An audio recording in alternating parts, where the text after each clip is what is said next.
Today we're going to talk about smartwatches and how to get the most out of yours. My name is Jason Berg. Thank you for watching one of my videos. This is Lift, Run, Repeat. If you like it, please consider clicking the button that says so. And if you'd like more information on this topic or any other topic related to fitness and health, consider subscribing. Okay, so I got a smartwatch upgrade for Christmas this year, and I really enjoyed using the one I had last year, so I'm really looking forward to getting the most out of that.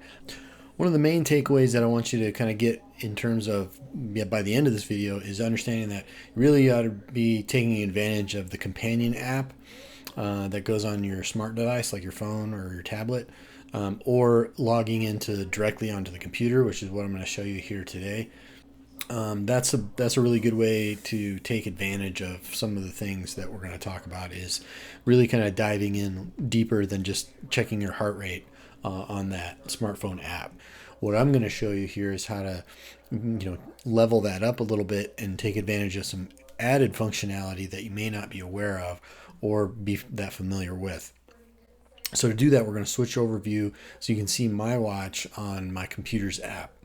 Looking at the computer here, this side of the app here over here looks really similar to what you'd find on my phone in terms of the options and the layout.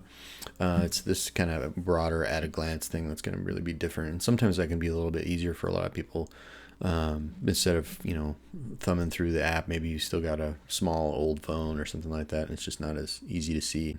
Since we're going to be looking at activity tracking, let's go down to this training option here, and this is also going to be a little bit different in terms of like whether or not you're using an Apple Watch or like a Galaxy Gear. Their websites and their apps are probably going to have something similar, but not necessarily exactly the same. But we're going to check out this popularity heat map function, and what you can see right away is in my area here, all these little purple lines are all places people run. So I can look at, the darker the area, the more popular the run. So I'm just going to use some simple selection tools here to help me find a new place. So just on this map here, I'm going to find a course.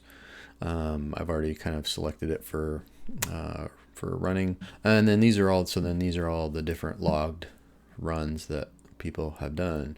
And if I just kind of hover over on top of them, then their specific map or their route then is sort of highlighted, right? So and then I have this nice little menu over here too. I can go and look at some of these. So I can look at this high drive to Monday 3 mile. So there's your start and stop. So they've obviously they went down the hill here, turned around, and then came back for a total of 3 miles.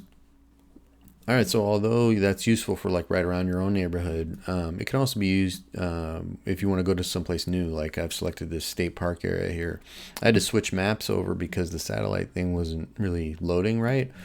So I switched to just a regular map, and actually you can see the purple a lot better in terms of kind of these lighter colored areas where not very many people go, to these really, really dark runs where a lot of people are going. Again, going back over to the run there, run to Riverside Bathroom. Which one's that? I don't know which one that is. So there you go. Run to the Riverside Bathroom is a 7.43 mile run through the state park, and apparently it brings you right back to the bathroom, which, who doesn't want that? But the things that are nice here is obviously I can select that for the distance. That's too far for me, but that pace might be nice, or maybe there's a goal time that's nice. There's elevation gain and data there, and then you can send that to your device and share it with others. So that was a little far. So this run to Please campground, that's a little more what I'm looking for. Maybe it's under 5 miles, and there's my route. I send that to the device, and then it'll kind of keep me on the straight and narrow in terms of directions. So there you go. All right, so second thing to check out here on the computer here, and again, this is available on the app too. It's just easier to see up here, is strength training. If I click into my workout session here, I can see all of my sets that I've done. The watch has tried to guess what I'm doing. So like it guessed that I was doing a lateral raise and then also guessed that I was doing push-ups. But one of the sets of lateral raise, it thought I was doing sit-ups for some reason. So that, so you do kind of have to go in here and kind of tell it what you were doing. In this case, I was doing a row. So I can just do my 4 sets of rowing. I was doing 35 pounds. So, here you can use the log function on the app itself to kind of, keep track of your workouts and go through that. So both of those options with the heat map and the strength training workout tracker, they're both just ways to kind of differently manage your fitness data that you're accumulating using one of these devices. And it helps kind of plan out. In case of the heat map, it kind of helps you plan like different routes and more interesting places to go. With the strength workouts, it's, this is what I have been doing, and that helps me progress and plan as I move forward. So let's say you've been looking at that heat map and, there's some runs on there that look pretty interesting, but they're a little outside your zone. They're a little far. Or maybe you have a race that you're looking forward to taking part in. You've only walked, say Bloomsday before, and now you want to try and run, but you need to prepare for that. So one of the things that these sorts of devices have available to you, and a lot of different apps and things have these functionalities as well, is you downloadable training programs. Okay, so back on the computer's version of our app here, and we're going to go back to that training section, and under training plans, we can find a whole host of sortable training plans that can plug directly into your phone. Again, this is also available on the phone. It's just easier to see here for me to show you on the computer. After just a few clicks, we can open whatever we want.